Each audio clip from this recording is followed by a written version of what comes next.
All right, well, welcome to tonight's USAV free webinar on growing the club. We've got three great speakers, and we're going to get started here. If you are interested in getting module credit at the end of this for CAP, not because you have to do anything or pay anything, but if you want to get a module out of this, get in touch with CAP at usav.org to purchase this. A lot of regions do continuing ed, and this you have to check with your region to see if that'll work too. So we're going to go to the next slide. There's 5 medals on the screen, and we'd like to see us have 6 next time we compete in London with a little bit of your help. So the silver medal in the lower corner, if you can't pick it up, is the sitting volleyball Paralympic women's medal that they picked up, and they just won that again this summer. Qualified for London. Pretty exciting for the women. Already qualified. So who do we have on? Hey, we've got Michael Fletcher, that from A5, and he's really done some great things. Started as a parent, went on to what was it, coaching and then directing? Is that how you've jumped through this, Michael, or what? No, I'm not a volleyball guy. I'm a business guy. I was a parent, then a board member, and then a board club director. I was sort of. It was, and I have 2 daughters. One is still playing, one's in college, and I was just struck by the life-changing nature of this sport for female athletes. And this is, some people coach, some people can coach, some people teach Sunday school, or Boy Scout leaders. This is sort of my give back. Sweet. We've also got on with our great stuff. We've got Jimmy Peden. I will not serve as his translator from the South, but in his Club South program. Yeah. What'd you say? Club South, as you see, has been around for a long time, and he's got some great ideas, and he's been growing at a good rate, and that's one of the reasons he's on tonight. You can read about him there.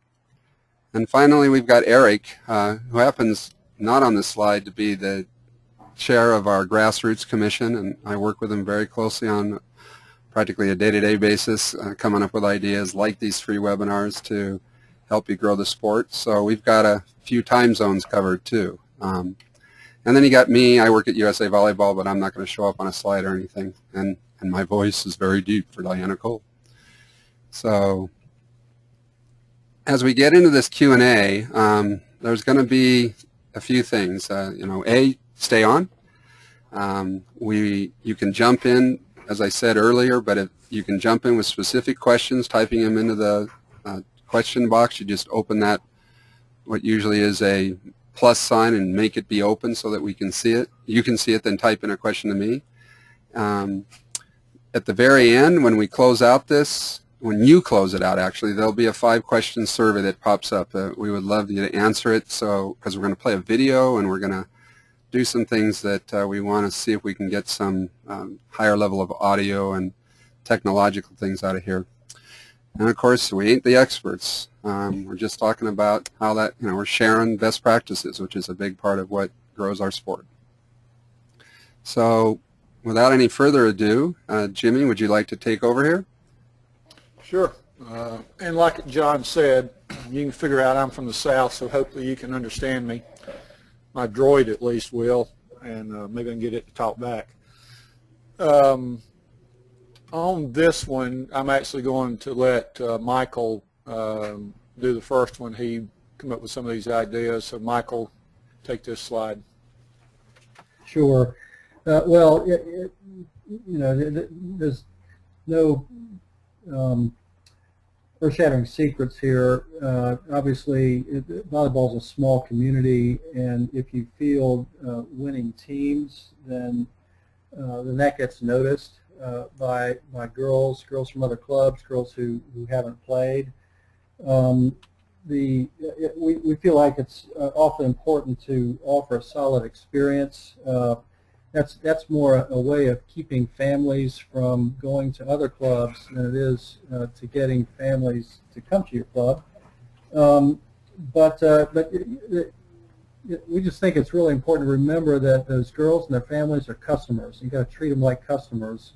One thing that our club has done since its inception that is awfully important to us is that we have a survey in the middle of the season and at the end of the season, and basically ask our customers, our families, how we're doing, how their team experience is. Many times we'll ask their opinion about this or that, end of year banquet or uniform reuse, but in large measure it's just to get feedback on their experience from the administration and also on the coaches. And every year that highlights to us problems that maybe we wouldn't have known had we not used that survey as a tool. Again, good results. There are a lot of families that come in to the sport, in my opinion, for the wrong reason. They pressure their kids to, gosh, work hard, get a scholarship, so I don't have to pay for you to go to school. We tell our families up front if that's their motivation, then they're probably in it for the wrong reason. We like to look at it as a spin-off benefit for really hard work and good training. And then lastly, it's also important to provide this experience in the field-winning teams while controlling costs, and that's probably as the administrative guy for our club, what I spend most of my time doing is fundraising, developing another source of revenue, and trying to keep costs in line. We're going to talk a little bit more specifically about cost control in the future. But and I'll chime in, and I guess everybody would love to have winning teams, and every team that you had in the club. My 2 cents worth on that is sometimes there's if you got a team that you're trying to decide whether to play a club division or a power open division, and they're kind of in between, it may be better early on in the season that they play within their skill level and not push them, so that you get a few more W's, because in our experience, if you get the losses early on, you've got parents pointing fingers, coaches frustrated, and stuff like that. So that's the only thing I have on that particular slide. Eric, you have anything? Maybe just to elaborate, Jimmy, scheduling for success is because not every team in our club or any club is a one team. Not every team is going to be in the top 10 of your region. So we like to find a mix for our teams where they play tough competition. Tough being, the best tournaments that we find are the ones that we enter without really knowing who's going to win or who's going to lose, where you just got to up your game and play your best to win. So on the one hand, we get better when we play our tougher competition, but we do try to pick a tournament or two for every team that they've got a legitimate chance of winning. It does so much for the parents and the kids, self-esteem, esprit, and all that. But the 3 team is not going to compete at the same level as the 1 team. That brings up a couple concepts. One is that I think probably about mid-November we'll be doing one of these hour-long ones on meaningful competition.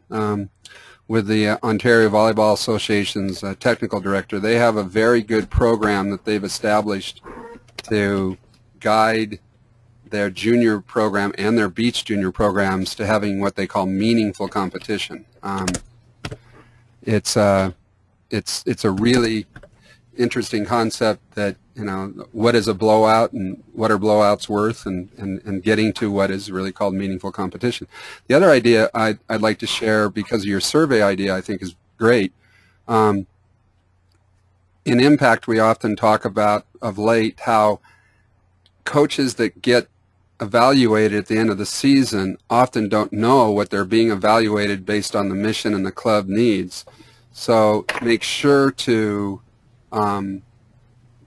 put together the evaluation form that you're going to give out in May or April, and give it to your coaches now in November, so they understand your mission statement, but also understand what they will be evaluated on, because we find too often that you get to the end of the season and coaches are getting these evaluations done and going, I didn't know that was important.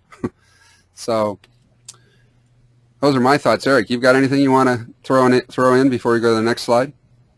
I would just say that I think I would switch the first two up there. I think if you offer an outstanding experience for kids and parents, a lot of times the winning comes second. If you're not a tremendous volleyball player yet, or you're still getting there, or still growing, or something, I think when you put so much emphasis on winning, it kind of dilutes the experience a bit. So I would say if you can offer an outstanding experience, that to me is the most important thing. So. Excellent. All right. And Michael, you're still up. Well, when we wrote a 5-year plan for our club a couple of years ago, and one of the things that we tried to do that now, John, congratulations, I think USAV this webinar is part of, is to learn from other clubs, from the best practices of other clubs. So we actually tried to contact some of the top clubs in USAV to see what they were doing, to see what they cost, to see how many teams they fielded, to see what their gym space cost, what they paid their coaches, what their budgets were, whether they had their own facility, all that stuff. And one of the surprises to me of that was that the top clubs, the ones that send teams to nationals, the ones that win national championships, the ones that are in the top of the national qualifiers weekend after weekend, they're generally not big teams. They generally have 3 or less teams per age bracket. That there are exceptions to that. There's top clubs that have 8 or 9 teams per age bracket, but those are the exceptions. So one thing we took away from that is bigger does not mean better. If you're looking for a quality experience, then size is not necessarily a goal. Now there is an advantage to size, and that is the ability to spread to eventually support paid infrastructure. We're in a evolutionary mode ourselves, where we're trying to develop sources of revenue, maintain cost control, so that we can get to the point that we've got paid staff whose livelihood is volleyball, and we're not there yet. And the bigger the club is, the more likely they are to be able to have 1 or 2 or 3 or 4 paid staff, and not just volunteer coaches. And so, Michael, what we're going to do here is we're going to poll the audience right now. We'd like to get a sense, so as we move forward, we know where you guys are coming from. And so the very first poll you're going to see is about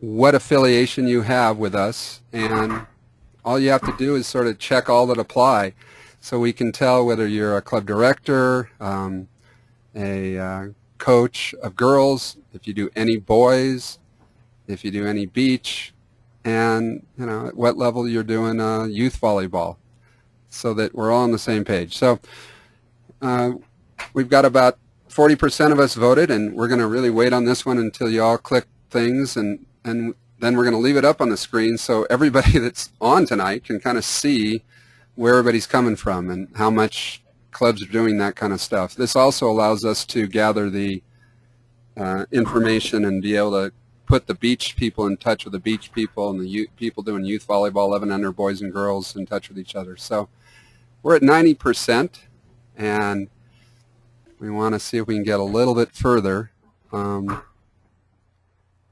But it looks like that's kind of where we're going to top out of our attendees. So I'm going to close the poll now, and you guys can see how we voted.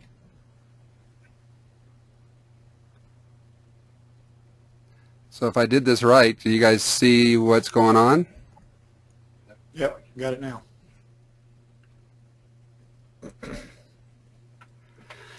So from what I can see at my end is, everybody on tonight is a club director or admin at some level, which is quite a gathering. Some of you, 2/3 of you, serve as a girls coach, and a few of you are doing boys and beach, and so that's appreciated. knowing that all of your club directors or administrative staff is pretty impressive. We're going to be able to direct that much more clearly and not have to worry about the coaches' side. Next poll that we're going to do is just to find a little bit deeper. Let's see here. Second poll.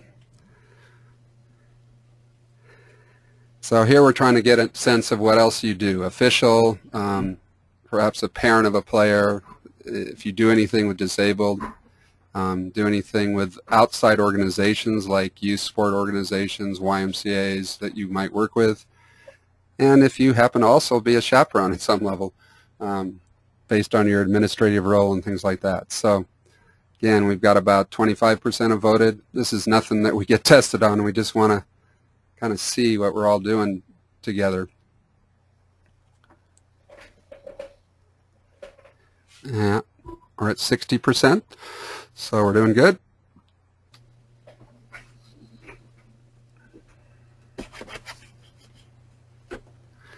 And it's 70%. Well, I don't know, if you don't do any of these things, I guess you might not vote, so that says something there too.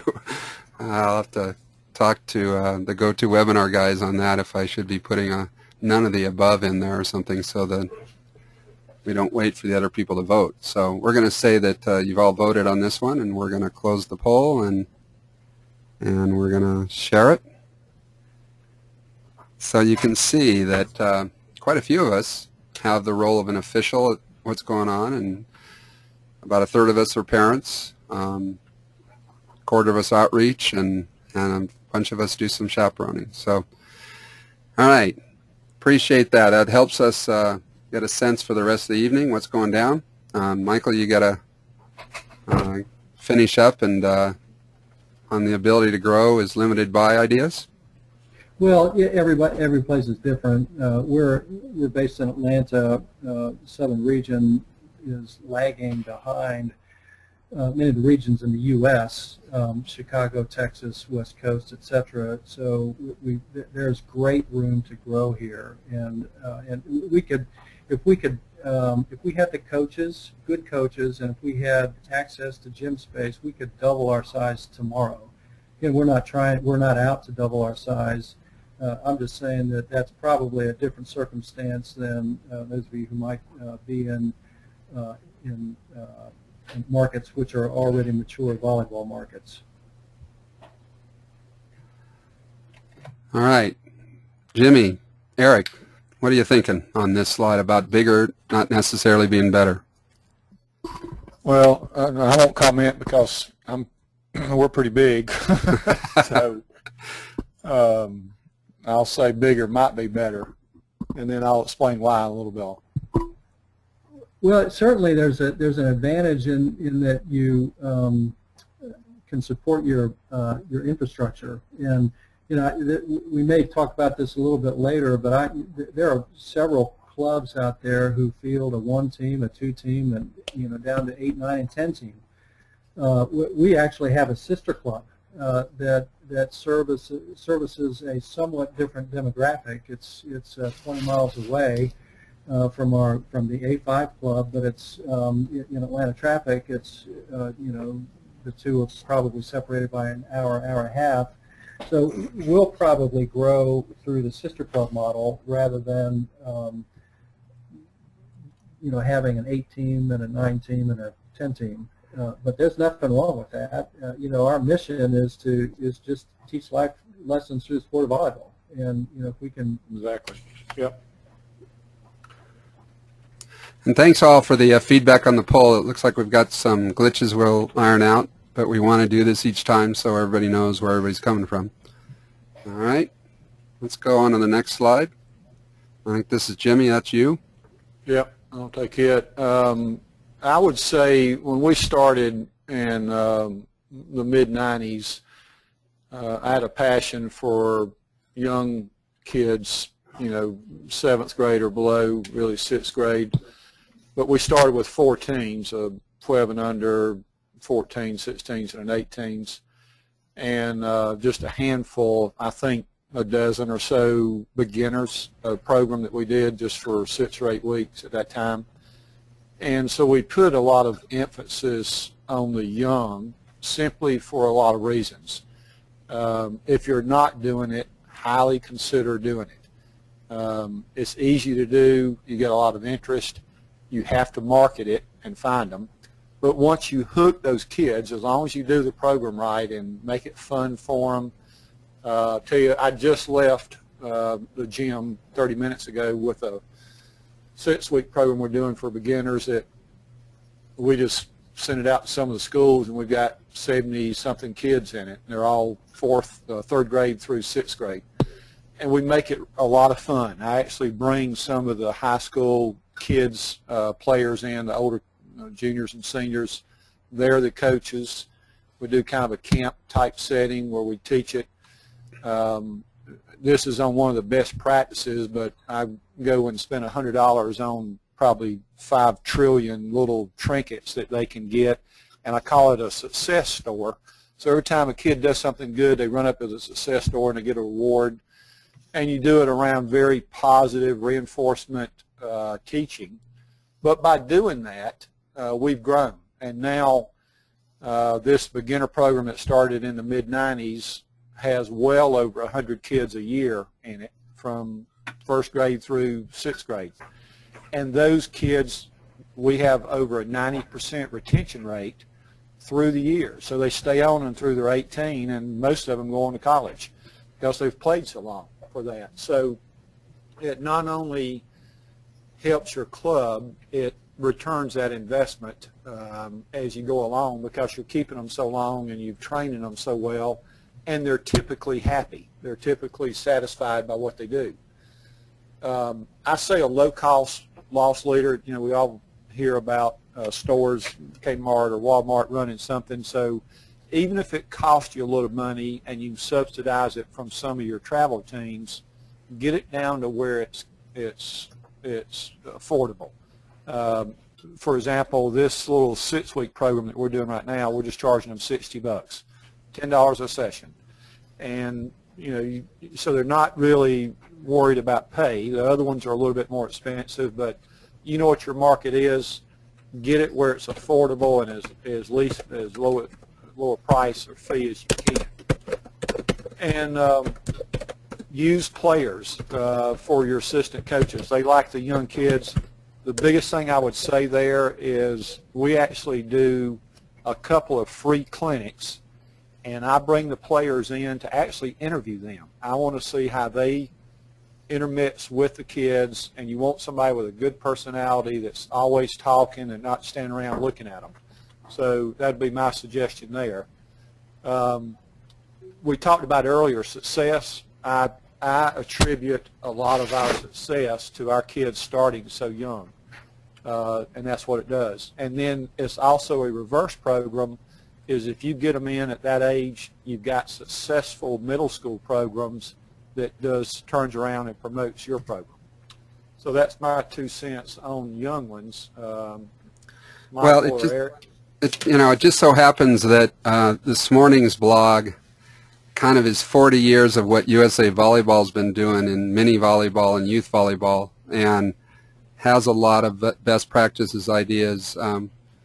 So if you go to the community button on the USAV website and then pull down the choice of blog and choose the Grow the Game blog, you'll see that the most recent one is exactly on this. Jimmy, what is your 11 and under fee? Because the lowest fee I've seen in the region is $5 for a year for 11 and under. This idea you guys came from hockey, which charges nothing, even though it costs something like $50 per player. They charge nothing for their 50,000 0 to 6-year-old kids within their 550,000 members. So we went forward and worked a deal out with the insurance companies and the regions, and the highest price you can charge for a year-round is $15.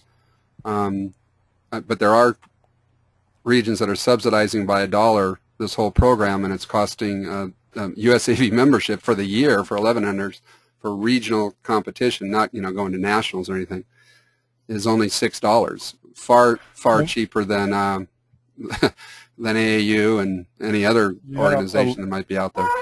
A lot of people, you guys, club directors out there, I happen to be a commissioner and a club director, but a lot of them do not realize that USAV has this price structure for 11 and under that's a lot less than the other fees. So if you check with your region, we just implemented ours this year, and I think it's going to be $10 or $12, something like that. But that's, you know, a fifth of what our $50 normal fee is going to be for 12 and above. So we're trying to encourage the young ones to start up. Yes, and check with your region if they don't. They may not even know about it. I just want to jump in here for a second and kind of echo something Jimmy said. If you look the third one down where it says make it fun, rewarding, and positive, you know, there's a lot of city coaches, there's a lot of parks and rec programs, and a lot of times they're just beginning coaches. They coach the way they were coached. They don't have an idea how to train kids. The way to train volleyball has kind of, you know, come past them in the last few years. And as a club, we want to go out and not only train those coaches, but make those kids have a good time, play mini volleyball, you know, make the game fun, actually have them play. You know, it's too often, and you see this a lot in other sports, where you'll have a coach who just will drill for an hour and a half, and, you know, the kid comes home and says, hey, when can I go swimming, or when can I go do another sport, because this is way boring. And you know, I know John's got some stuff to say about, you know, a lot of the stuff that he does goes right into this, so go ahead, John.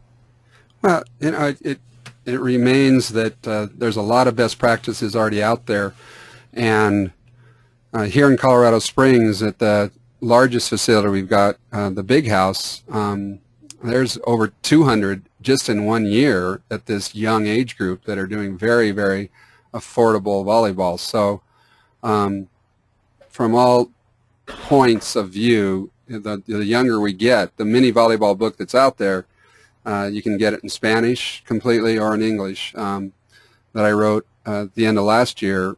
You know, it has volleyball all the way down to the 3-year-olds and the way you train those kids. And it's something that we've been doing internationally for about 40 years.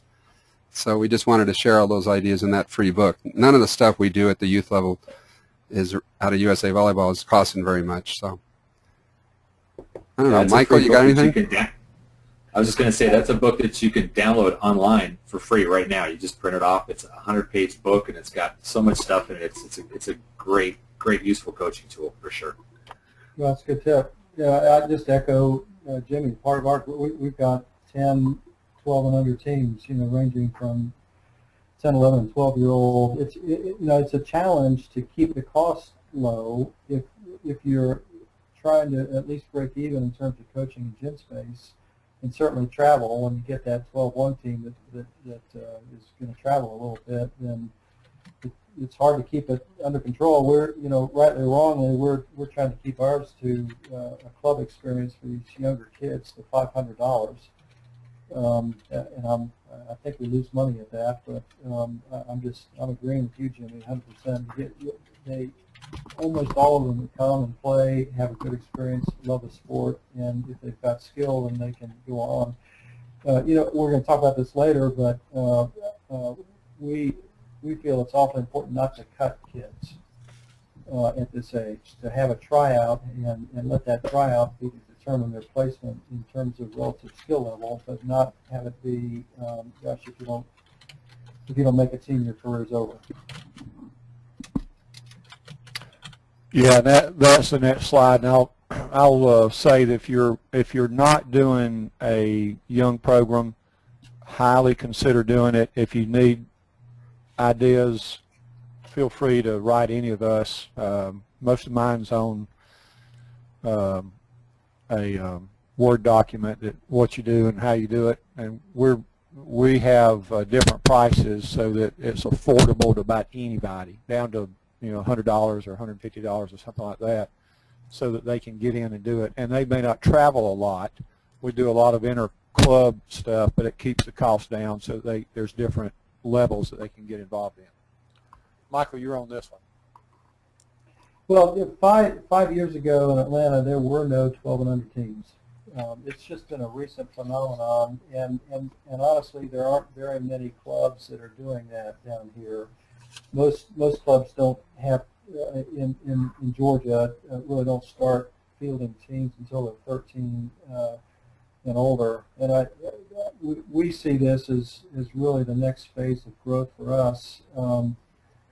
Because these kids are getting hooked and they're coming through the system and they're getting trained earlier, so they're going to be on more competitive teams than we're able to field right now. As Jimmy said, the clinics that we have and the practices that we have emphasize fun and skills, not so much worried about winning at all, but we don't park anybody on the bench. We want them all to come off the field with off the court with smiles. And one way that we're trying to help balance the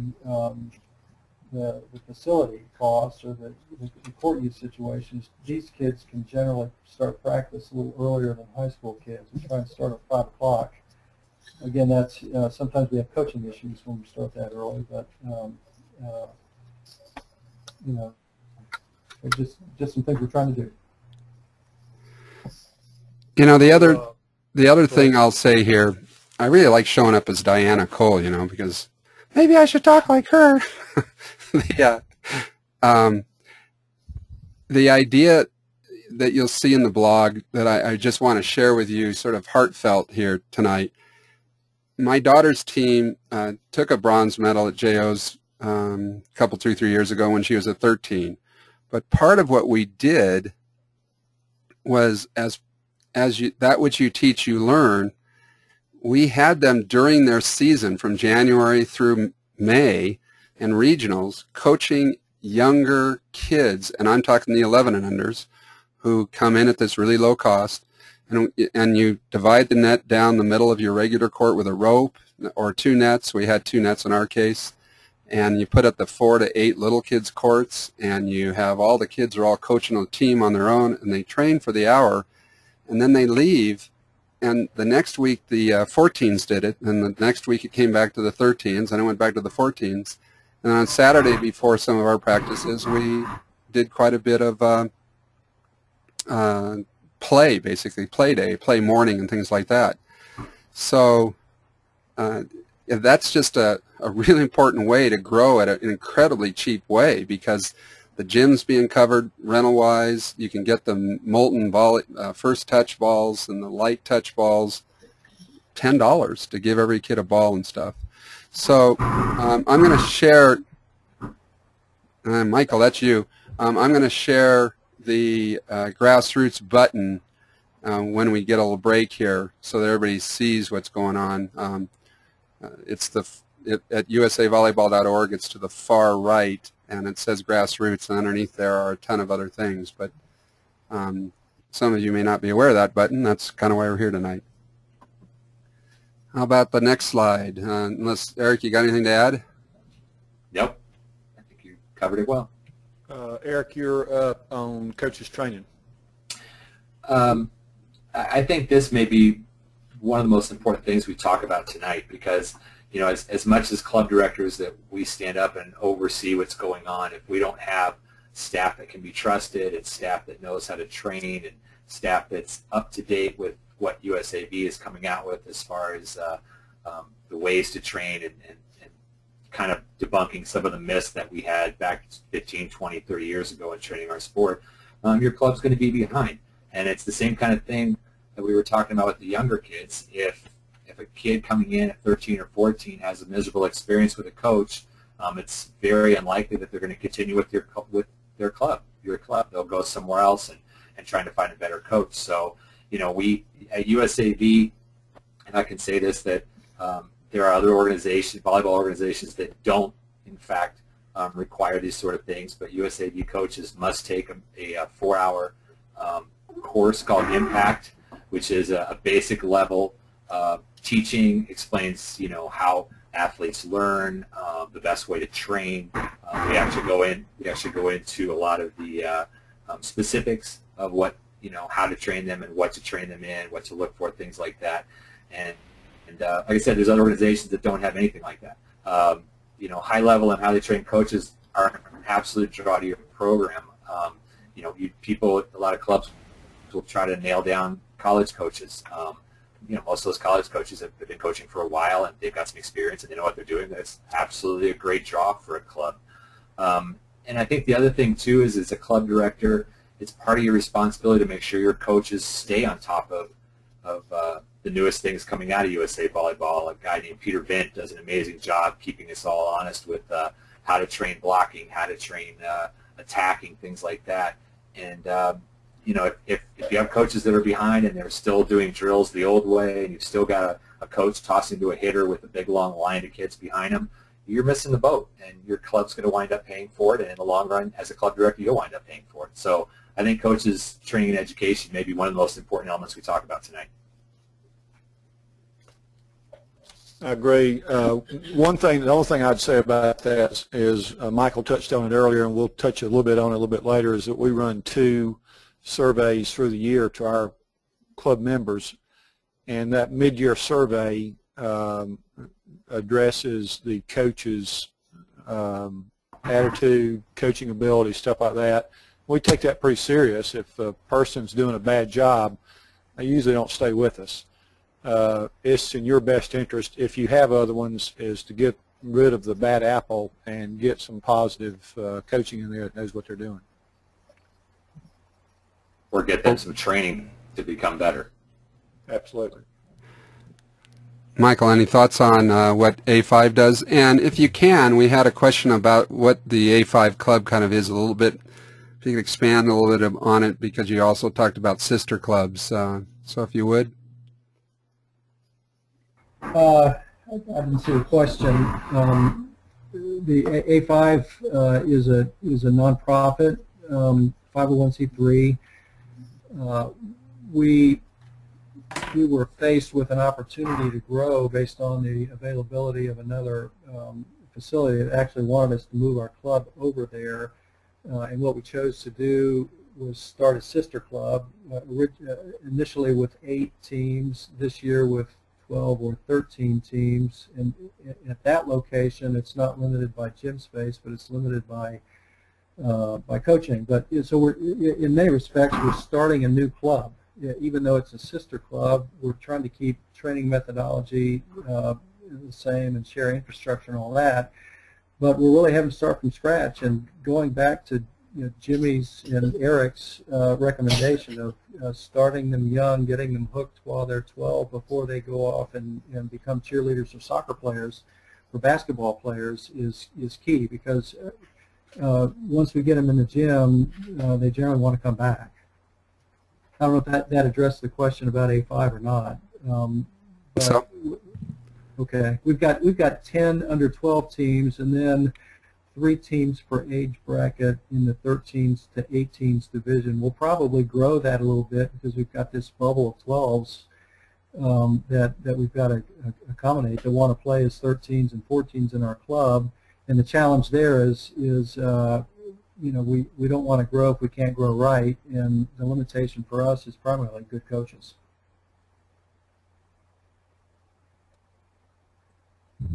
Next slide. I'll tell you what I feel on this, and I think that the stuff that you do off season is extremely important to get your name out, to help the volleyball community. We offer free or sometimes low-cost clinics and come up with some catchy names like Free Fridays, Terrific Tuesdays, Sunday Skills. You can do those things and get a lot of attention, and sometimes we'll just do it for free. That gives, and you'll be surprised how many people come in. But you need to have this planned and make sure that that information is out in the school's hands before the season's over in May, before they get out of school, so that you have good promotion on it. Another idea on growing the young ones is to go in and do practices or at the PE classes. Eric touched on this a minute ago. It's critical that that's got to be fun.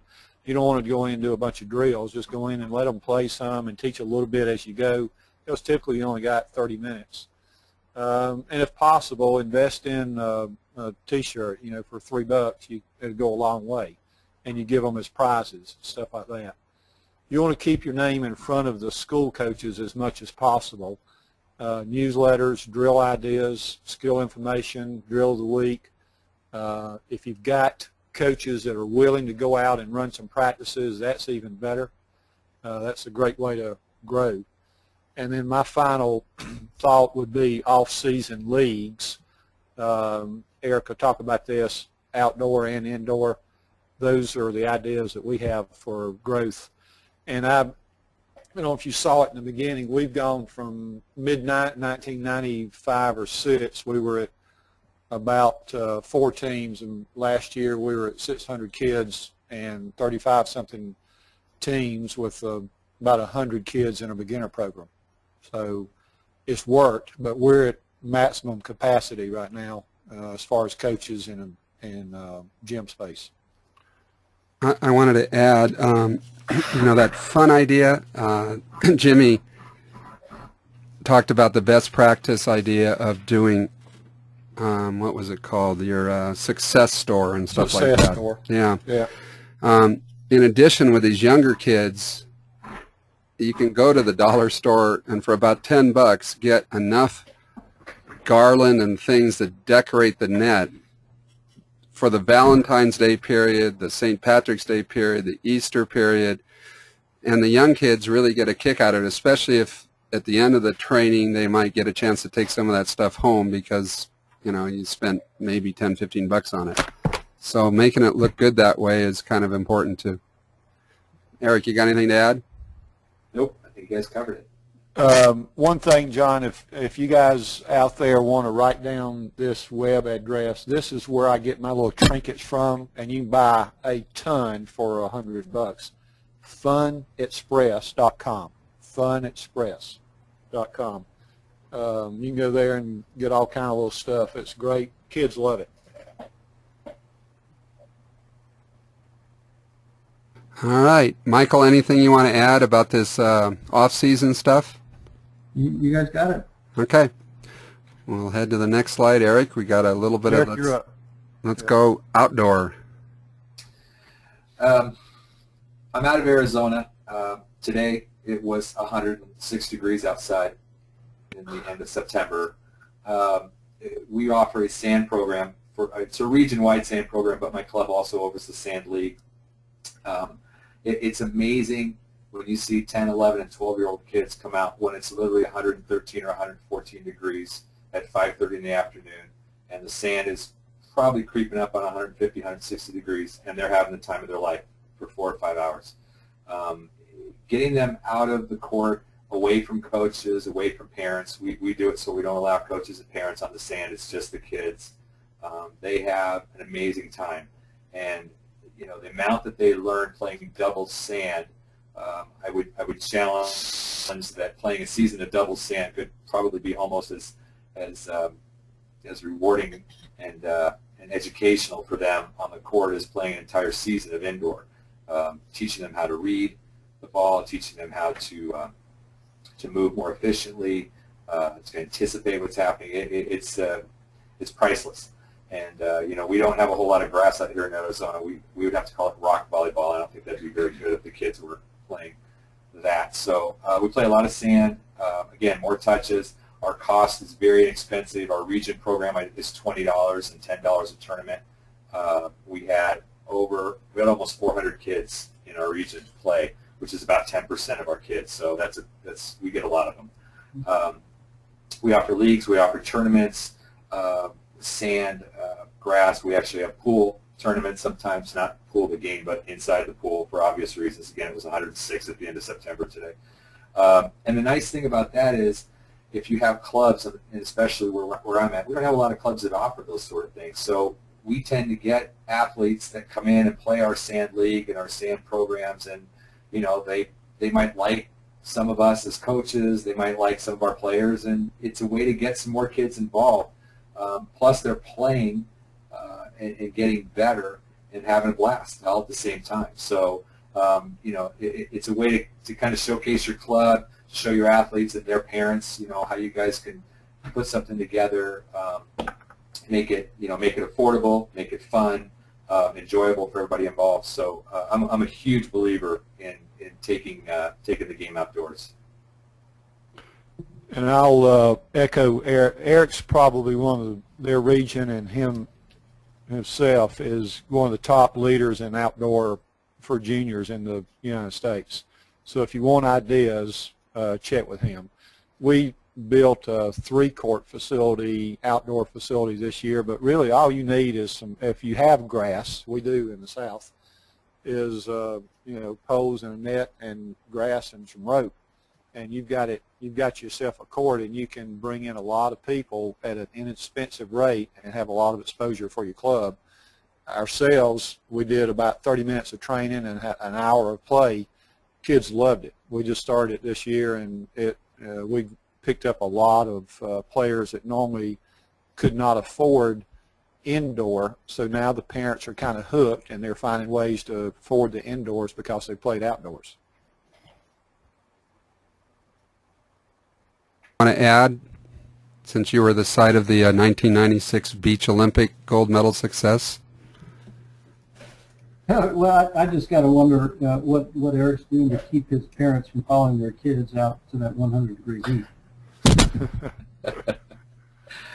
I wish I had a secret for you. I really, really don't. And the amazing thing, I'll tell you, the amazing thing is that the Phoenix metro area is about 400 square miles, and that's not an exaggeration. We're almost geographically as big as Los Angeles, and the place where we play is an 8-court facility with lights in North Phoenix, and I would say more than half of my kids and parents come from, you guys won't know this, but Ahwatukee, Chandler, Mesa, which is probably a good 40 to 50 miles one way, and they'll still come out and play.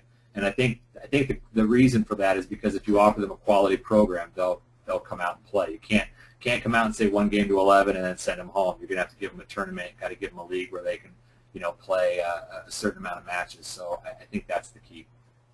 Does your club control those courts, or are they municipal, or what? No, we rent them. There's actually it's a softball facility called Victory Lane Sports Complex, and they have 8 lighted. They actually had 4, and then we talked them into building 4 more. And honestly, the nights that we do tournaments and leagues, we still have people that walk up at 9 and 10 o'clock going, "Hey, do you have any open courts yet? We want to play." It's amazing. Oh. That slide. Well, we will be adding some beach stuff with Allie Lamberson and some of our top coaches in the spring. Couple questions, guys. Finally figuring out how to get back to some of your questions. One was, would you be willing to give a copy of the surveys you give out at mid and end year so that they don't have to start from scratch? I think that's directed at Michael. Yeah, email me at michael@a5volleyball.com. Happy to share those. Okay. I'll put that in. You can email me too. I have some too. You can email me, and I'll be happy to send yours as well. Tied into that was the question. Tied into that was the question. Do you evaluate the coaches mid-season or just at the end of the year? We do our coaches at both mid and end of the year. Same here. Yeah, as do we. Now, it brings up there's an interesting sort of friction that goes on with these surveys, because we don't want our coaches to coach to get a good survey result necessarily, and there are parents who use the surveys. Not a lot of them, but there are parents who use the surveys as a means to vent about playing time and other situations like that. So we have been unable to just quantitatively say, okay, well, you're doing a great job because you got an 8 out of 10 average score on this, and you're not doing such a good job because you got a 3 out of a 10. But what they do for us is more than anything else, they highlight problems. If a coach has a foul mouth, if a coach is negative, if a coach is consistently not playing certain players at all, at 0 play time, then that comes out on the survey, and without that, we'd probably never know it. And ours, just real quickly, is I tell ours, if we have one person complain about a specific area, then you can kind of throw it out. But if there's 3 or 4 or 5 out of a team that complains about one specific area or coach or something like that, generally you've got a problem That's that right. you need to address. Yeah. Yeah. We have 50 or 60 coaches in our organization, and 3 or 4 come up as issues, and thankfully most of the coaches can use it as a means to grow. There are some coaches out there where it's just in their DNA, and they're not going to change, and we've got to go in a different direction where that occurs. But some of our best coaches got poor surveys their first couple of years.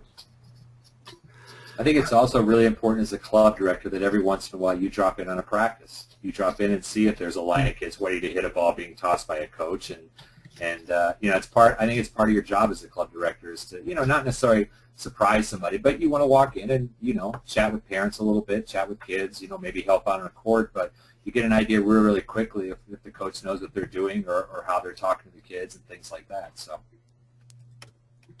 All right, I've jumped over because we're going to show you a parent video. We're doing a parents as customers as part of this idea, and we're doing a Parents as Partners initiative that will be unveiled in a couple, 2-3 weeks that you can access through your region if you need some help. So we don't think a lot of people have seen this, and this is our test of the video capabilities here. So I'm going to show a clip about parenting and coaching players here.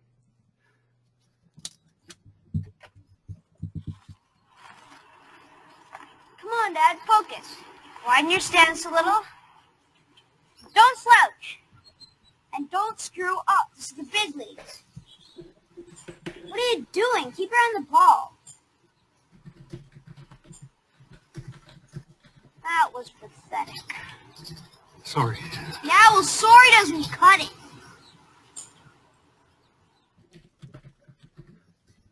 So our question will be, in part, how did that come across? I didn't see it. As we get back to the webinar itself. Yeah, I don't think it came out.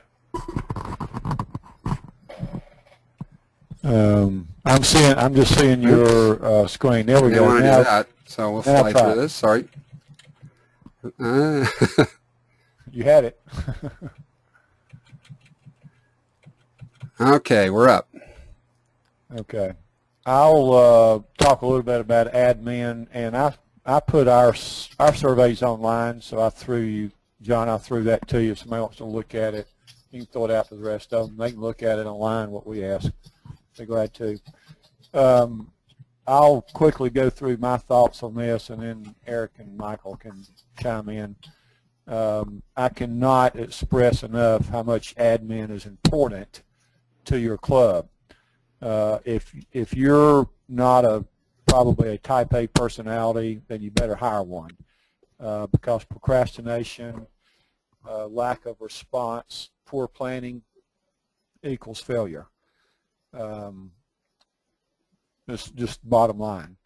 Websites, extremely important, I think, especially the larger you are, more than 2 or 3 teams, provide as much information as you can, and borrow ideas. Take your off season, look around the country at different websites, borrow good ideas that you like and use them. I know there's been a number that's used a lot of stuff off our website. Anybody can borrow it if they want it. I would highly recommend you do regular newsletters. We send ours out weekly on a specific day and just with upcoming events. And we'll talk about this in a little bit, but we actually have team reps that send out specific news for their team and how that works. Another key for success is obviously avoid late charges or cancellations or late changes. I mean, like, if you you've got to change a gym site 24 hours in advance, you want to try to avoid anything like that. Some things you just can't do, but there's a lot of things that you can plan ahead or check ahead to make sure everything's running. Maybe get a parent that's checking if you're using several facilities or one facility. they're responsible for checking with the AD or whoever the contact is, make sure there's no changes. Sometimes long ago we'd show up at the place and all of a sudden the basketball team's practicing and we can't practice. You got a lot of ticked off parents. And Michael touched on this earlier, is that when the day's over, you got to remember that parents are customers in our business. They pay, and you got to treat them like they are customers and get them involved as much as possible. I think Eric's got some ideas on that. We talked about the mid-year survey and end of the year. I say listen to the problem areas and try to change and adapt if you can. And then the last thing on admin is answer emails quickly and promptly. Most people's got smartphones now where you can answer them quickly, but don't let them sit for over a day or two. Michael and Eric. Michael, go ahead. Amen, brother. I think the only thing that I would say from our experience, because we do the newsletters and we try to answer the emails, the phone calls, all that kind of stuff. But we use our website as kind of the central base of our operation. If there's a practice change or something like that, it goes on the front of our website. If we're touting a team's what they did over the weekend, it'll go on the website. Every team has its own page, and they can do with it what they will. And we encourage our coaches to have kids write articles or parents write articles. Parents take pictures. We have parents that, have the big $2,000 cameras and are taking pictures of everything and setting up, gigantic scrapbooks on, the web, online at Picasso or something like that. So we really do use our website as kind of our central organizing area. So I just say that. And for you guys, we're assuming that most of you have websites, but if you do not, you don't know anything about it, contact one of us or John. Will give you sites that you can get for free. And, you don't have to know a whole lot. You can have a site up and running in an hour if you just know how to type like in a Word document or something. Next, Mr. John. It's good website borrow ideas coming in here, and that is, would you be upset if a competing club straight up copied sections of your website, and if so, what would you do? Well, I'll answer that because I put it up. I email the club director if I'm going to borrow an idea. I do not borrow it without asking. Now, in our case, like for our region, I've told all of our clubs anything they wanted off of the site, our club site, borrow it and use it. Fair enough. Let's go on to the next slide. I'll touch on a few of these. We talked about team reps. In our case, we budget our fees off of a average of 9.5 players. We put, 8.5. We put between 8 and 10 players on a team. Prefer to be 9 to be the ideal number. So we give a team rep a half discount off of fees, and that team rep pretty much does a pretty good amount of work. And if somebody wants to know what that is, again, write me and I'll send you it's actually on our website what their job responsibilities are, but they are basically to keep their team involved and informed on a weekly basis with taking what's coming up in the next 2 weeks. They send them out emails, call them if they need to, whatever the case is, keep traveling stuff done. It's great for administration. It gives them a good thing. And we also survey those team reps halfway through the year. And they know if they're not doing a good job, then they're replaced. My 2 cents on fundraising is try to offer it so that everybody can afford it, and if possible, give all the profit to the person needing the fundraising. That's the reason they need it. I'm sure we can talk a long time on parent-player contract. I'm sure Eric and Michael has them. I 100% believe in it. Ours has evolved over the years, and we have a pretty extensive contract. Again, that's available online if you want to get it and see it and borrow it. But we pretty much say, here's what we will do and here's what we expect. And the first thing when I get a complaint, I just send them a copy of the contract and say, have you read this first? So if you address the problems in the front end in writing black and white, you will tremendously reduce your complaints and problems. I think Michael talked about practice time. You know, the two biggest problems in club is team placement. What team is my kid going to play on? You know, the Olympic team for everybody. And how much playing time. And they always want, I want my kid to play, and I want my kid to play all the time, and I want my kid to play all the way around all the time. So that's pretty much it across the board. And we'd only talked about hiring quality coaches and doing stuff like that. So I'll let Michael and Eric take it from there. The whole fundraising thing is fascinating. You know, volleyball by its nature, it's so expensive that it tends to attract a wealthier than average demographic. And when you give families a choice to say, well, would you like to sell coupons or raffle tickets or, you know, whatever it is to raise money, or then half of them will say, yeah, we want to do that because we want to control player fees, or they might say we want to do it to get our daughter invested in this, so that she's sacrificing just like we are. But then you're going to get half of the group who says, you know what, we're already overloaded. I don't want to go sell candy or raffle tickets or anything. If we've got to write a check for another $200, we'll just write a check. So I'm agreeing with Jimmy that the fundraising we offer is all the quote-unquote profit, all the net proceeds from that go back to reduce the family's player fees. And we're just now in the second year of implementing that. Jimmy touched on one thing that there's no right or wrong answer. I like Jimmy's answer. Obviously, the smaller the size of your team, the less playing time becomes an issue because you've got fewer people to spread it to, but your player fees go up because you're spreading the cost of fielding the team.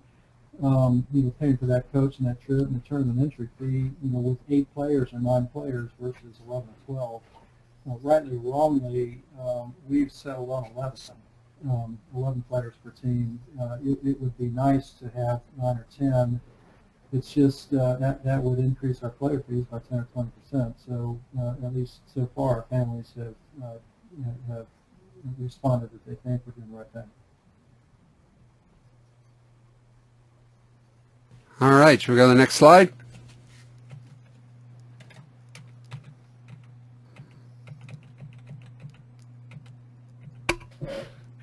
Michael, you're up on this. Yeah, just real quickly on this. Our club's a nonprofit status. We thought that would open the door for corporate sponsorships of considerable amounts. And if there are people out there that are successful at that, I'd love to learn from you. But we have not been successful at that really at all to any meaningful degree. Obviously, if there's we don't pay taxes, so to the extent that we have proceeds, net proceeds left over after we pay all our bills on one year, then we can plow that back into the club rather than send Uncle Sam part of it. But if the reason, there are a lot of for-profit clubs out there, but if the reason to try and get that 501c3 status is to get corporate sponsorships because that's the magic wand, then our success has not been good in that arena. We talked about the initiatives that we offer to the club that go to the individual player. Now we do have other revenue. We're trying to, again, to keep player fees in line, develop other sources of revenue. For example, running tournaments. Or recruiting combines, sales of spirit wear, that sort of thing. Take the net proceeds from that and again plow it back into the club to pay our coaches more or keep our club fees in line. But the actual fundraising initiatives per se are all individual based. You don't need to look at the laundry list of stuff here.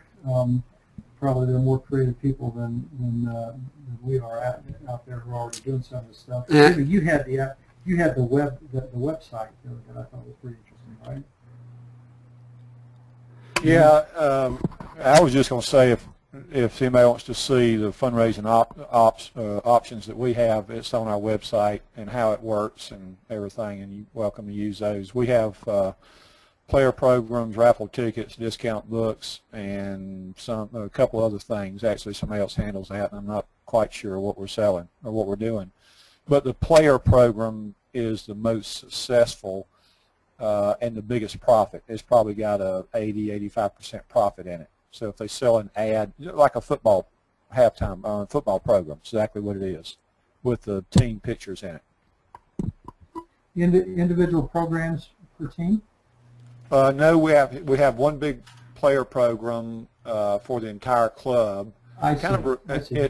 It also adds as a recruiting program, but we sell ads in it, so it works. Well. The session on the next session in about 2 weeks, where we get together with U.S. Swimming and our Director of Development at USA Volleyball, who was the main fundraiser for our club that was very large for quite a few years up in northern Colorado. We'll be covering this a lot more in detail, so we stay on time. We probably ought to move on. Michael, are you Michael at A5.com? Correct. Okay. A5volleyball.com. Oh, A5volleyball.com. Okay. All right, so I'm going to send that to everybody. All right, let's go to the next slide. As I see it, we've got about 25 minutes or so to get done, and we've got quite a few things to go through, so let's keep hopping.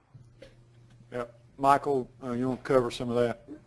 Sure. We have a travel coordinator. We don't leave this to the teams or our coaches, but to the extent that there's airfare or buses or hotel room nights, we have one person doing all of that, and in using the purchase power of a big club with hundreds and hundreds of room nights, rather than just trying to do it onesies and twosies. Saves us a little bit of money, saves us a lot of aggravation, because we found somebody that's just outstanding with it. I've got a daughter who's in college now who had a brand new uniform and backpack and other stuff issued to her every year that I paid for every year.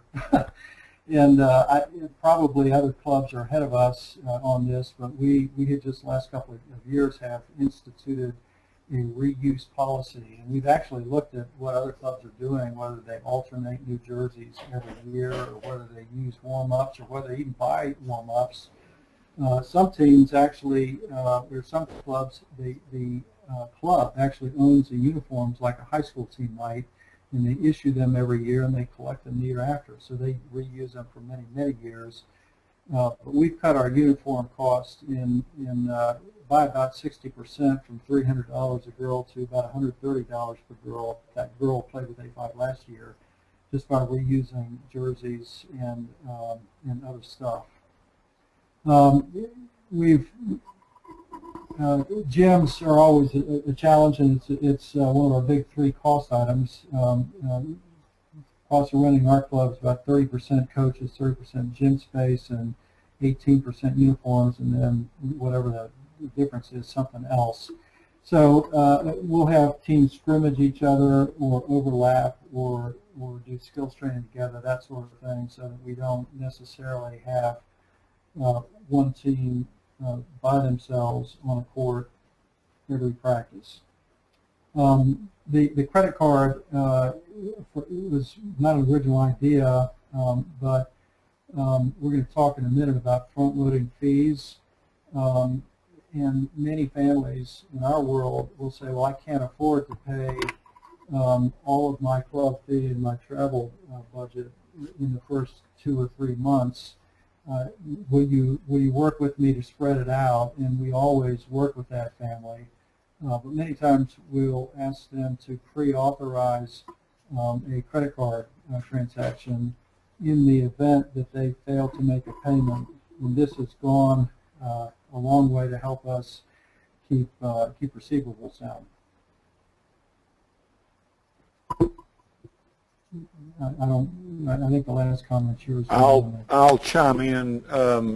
As far as going back to uniforms, we do ours a little bit different, where we actually have those are priced in addition to our fees, but we reuse those uniforms as many as 2 or 3 seasons according to the shelf life of the uniform.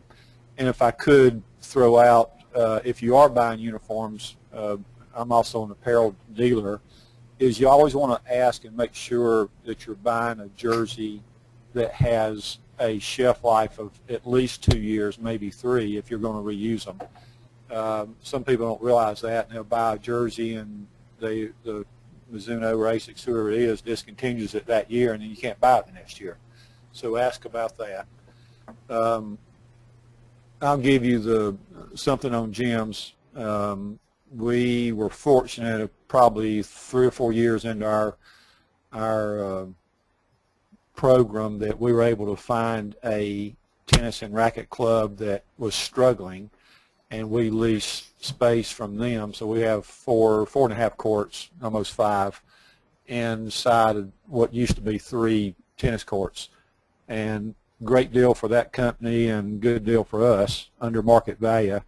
So if you are growing to where you're looking for stuff like that, it's possible with the economy the way it is. You can go out and find, maybe a vacant warehouse or something, some business like that that's struggling, that you might be able to get in and rent some floors or buy them or whatever. We bought ours that might help you.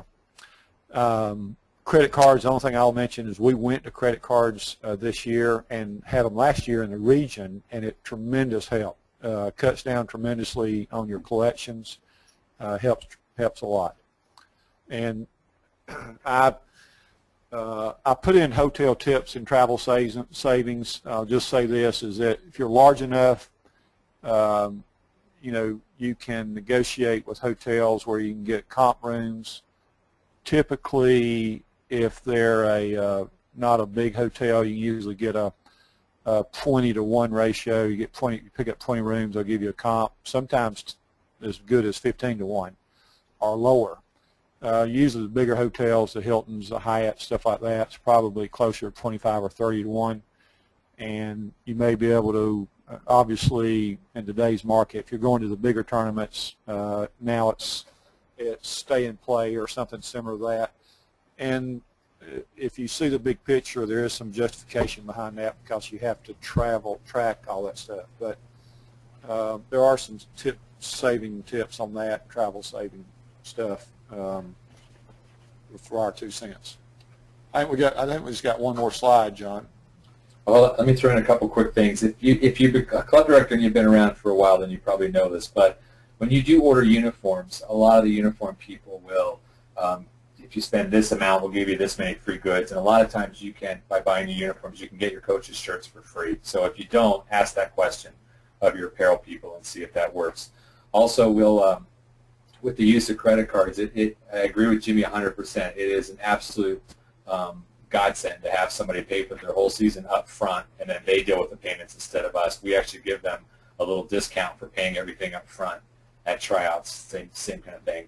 And so it's, again, just a couple of tips from an old hack. So.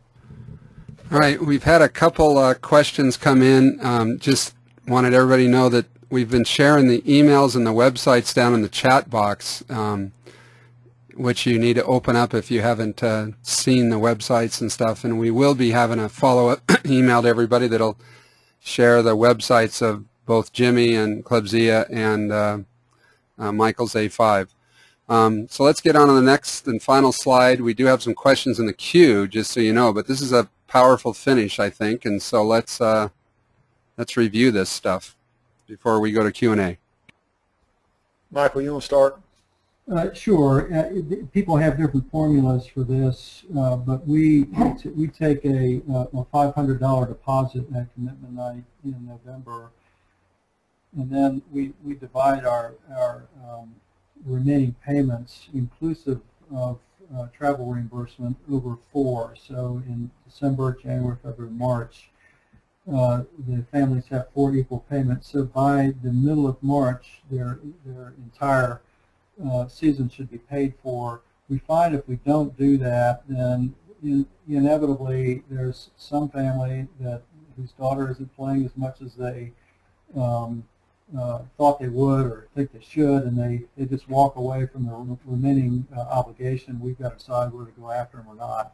So front loading is essential, and we've debated about front loading it even more than that. Again, if a family calls and says that's a hardship for me, will you work with me, then of course we will. The ultimate leverage over a family, if you're a sought-after club, is that if they didn't pay you, they're not invited back. But our bookkeeper / treasurer has to stay on top of this all the time. And if you let it get away from you, you're just destined for failure. So back to you, Jimmy, on the tournament registration. Let me mention a couple of things that I've, over the 20 years I've been doing it, I've found successful. I totally agree with Michael, is that you have to get a significant amount of your money in that first deposit or first installment. We do about 30 to 35% of the total fee comes in, and it's due by November the 1st. And there's a lot of reasons for that. Is that gives you cash flow to get into the tournaments and stuff like that. So just this year, we went to higher installments and less installments. So instead of going to March, we stopped in February, because I found that once you get into March, you're getting into spring, and you're getting into people that's not quite, especially the lower level teams, may or may not pay, or even some of the better ones. And you run into this where you've got a stud player, and you're between a rock and a hard place. You don't want her to not play because the team won't do well, or you need her. She may be the setter, but you've got to have her fees. So a couple of things we found is get more earlier, and stay on top of it. We actually post what everybody has paid and what they're due. So there's a bit of peer pressure there that works very successfully.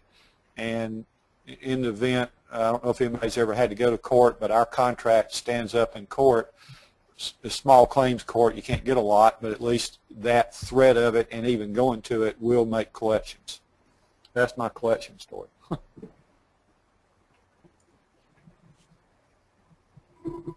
Got anything to add?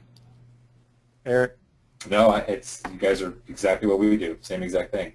Yeah, and I'd say Michael's probably the next thing is timely registration for tournaments. If you don't, if you're promising your club and members, we're going to 5 tournaments, and you have to wait until money comes in to pay for those tournaments, and then you run the risk of not getting in them, they're not happy campers.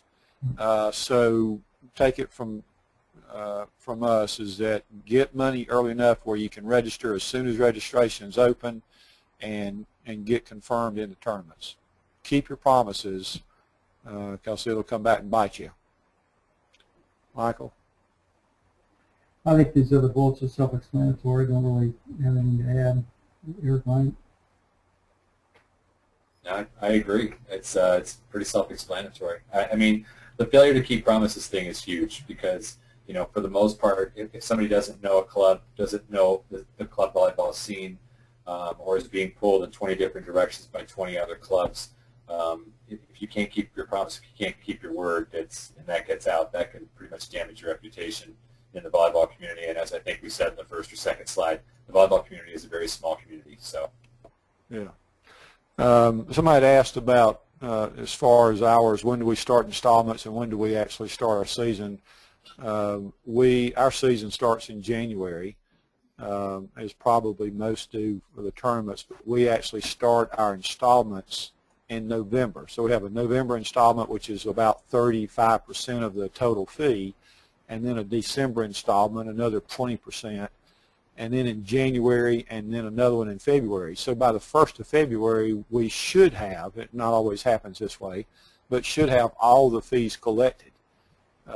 But Michael touched on it earlier. You've got to have somebody, if you can't do it, have somebody stay on top of it. You don't want to wait till you're halfway through the season and you got somebody hadn't paid hardly anything or very few installments, and you're trying to catch up with collectibles. And there's no question that this economy isn't helping anything. It just makes all of our jobs harder, and you guys have a bookkeeper, we have a bookkeeper. It makes her job harder, and I think you guys are in the same boat we are. We're trying to work with everybody as we can. You know, we want the kids to play. That's the thing first and foremost. So just know that it was hard last year. It's going to be hard again this year. It'll probably be hard the year after next. But this is very much an economic-driven issue. So, yeah. All right. We're soon getting into question and answers. I wanted to just share this with the people that's on the webinar tonight for clubs. This is something I've had a passion on, and I'm trying to push it from the USAV out to the clubs, and I think it's going to be on the agenda. And that's basically a sharing of ideas. Is that, you know, it used to be, you know, if we wanted to find out, well, how do you run your practices, or what do you do in fundraising, or how do you structure your fees? You got to go to 50 different sites and look it up and try to hunt around websites and figure it out. It would be, what we're trying to do is have a sharing of ideas hosted by USAV, so that, let's say you wanted to find out something on fundraising. You would go and you'd see all the list of clubs that were sharing their fundraising ideas and the link directly to their fundraising information. So it'd be real easy to find. Basically, it's kind of a sharing of ideas. So hopefully, if you have some interest in that, you will probably write John. I think. Yeah, we'll be. We've got the button ready to go, and we just wanted to run it by the regions to fine-tune it so that everybody's on board, and then I would say by about the 10th of October, you'll see it populate with stuff we already have in the queue. So, and I think that'll be good. Wanted to share again that this is a module. If you want to pay for it to get it as a CAP module, take it away by contacting cap@usav.org. We've got some other video education opportunities that are available through, you know, the great sites, including Dartfish. And there's a Rotate 123, which gives you a discount. It has some really nice rotational chart things that they've done. So before, you know, as we finish with the 5 medal-winning teams, pictures of them, we wanted to go to Q&A here and be able to talk about it. So I'm going to start with the ones that have come in that are a little difficult for me to read for some reason, so as I learn this new process here. One of the questions came in from I think Michael Lewis. Can a player get a sponsor to pay for their fees? This is a 501c3. Do you have a board of directors? Came out of Bill. This sponsorship or lowered fee idea was something that, let's see, Howard asked, do any of you offer scholarships? If so, how do you accomplish that without introducing a lot of drama to the team or the club? Anybody want to answer that kind of concept? I'll answer the scholarship question, because it's sort of front and center of a new initiative that we have. And just by way of background, we have a wealthy family whose daughter came through A5 and went on to college, and they remarked at what a shame it was that this sport has become a sport with wealthy white girls playing, because its demographic, its economically out of reach to so much of our cross section of our population. Wouldn't it be nice if we could do something? And so push came to shove, and the bottom line there is we last year, for the first year, established a scholarship fund that was initiated by his family, and has since we've augmented it with other club-wide fundraising efforts.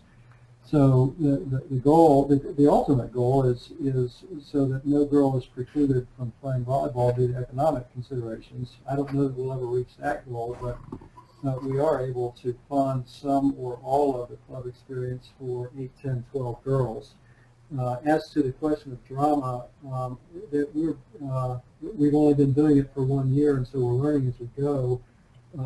We certainly want to avoid the appearance or the reality of quote-unquote buying athletes, of seeking out and trying to steal elite athletes from other clubs. And one of the tools that we try to use to avoid that, the reality or the perception that we're doing that, is none of the coaches are involved in the selection process. It's totally need-based. The only academic, rather the only athletic accomplishment that the girl needs to demonstrate is the ability to make one of our teams. And so we had 7 scholarship athletes in our club last year.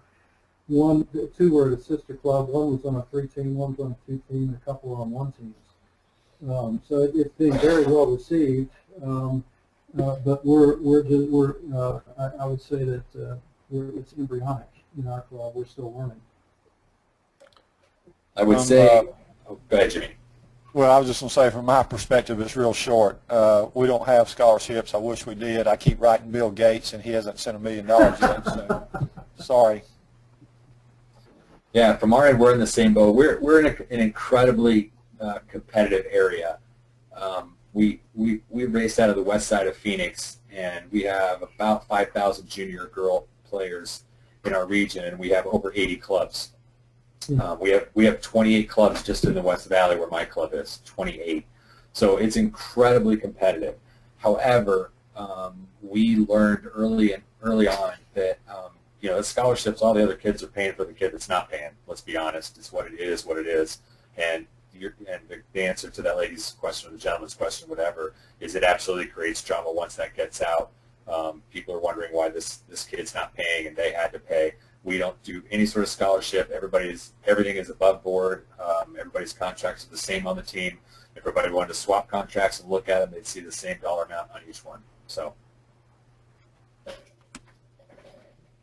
I just want to say, just in terms of our club's experience, we've been very careful so we look all the families in the eye and say, you are not paying for any of this scholarship. This is totally, this is not club money that's going to fund these disadvantaged players. It's somebody else's money, the people that set up this fund. It's totally separate from club economics. For what that's worth. That doesn't necessarily mean that if word gets out that Sally is a scholarship player and Cindy's not, that there won't be any jealousy there. But so we're still learning.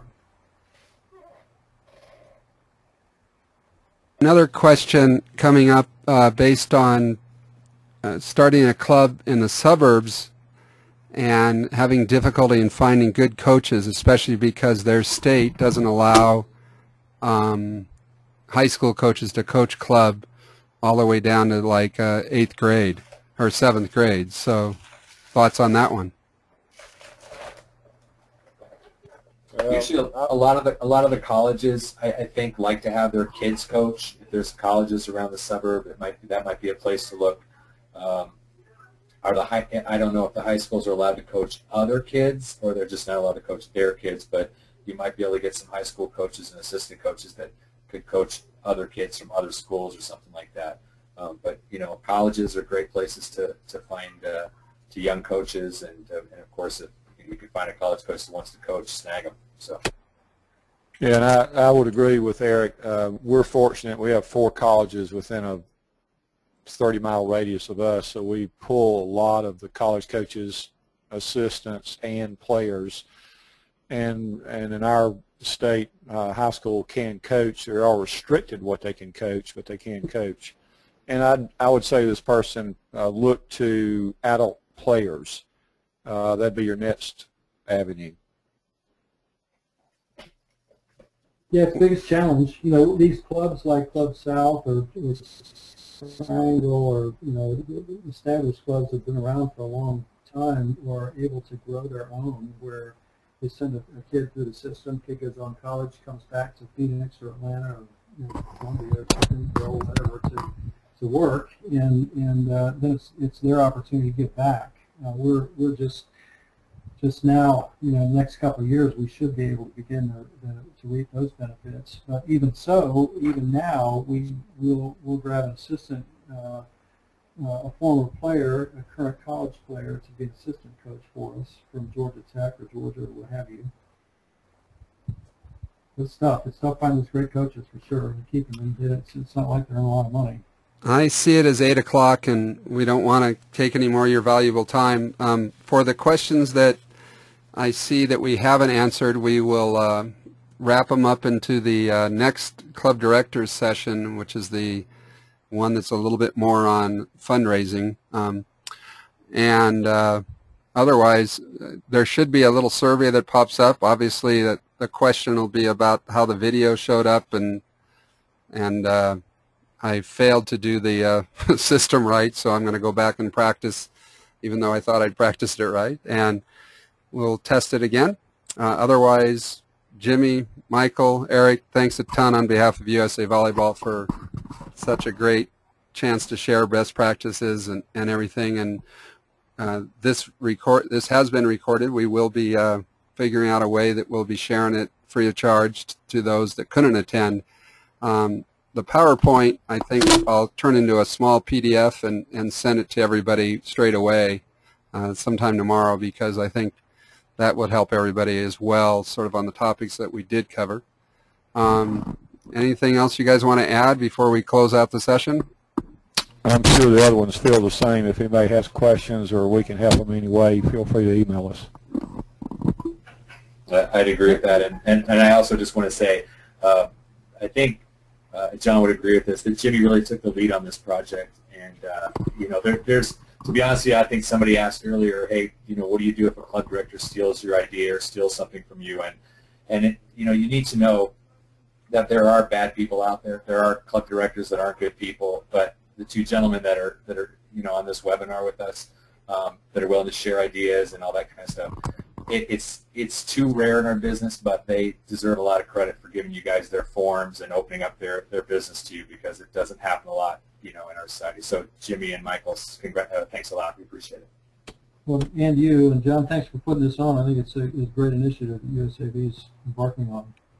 Yeah, we get together for about an hour on Friday and talk about increasing the contacts per hour on the basis of better stuff for players and better stuff for the training environment for everybody.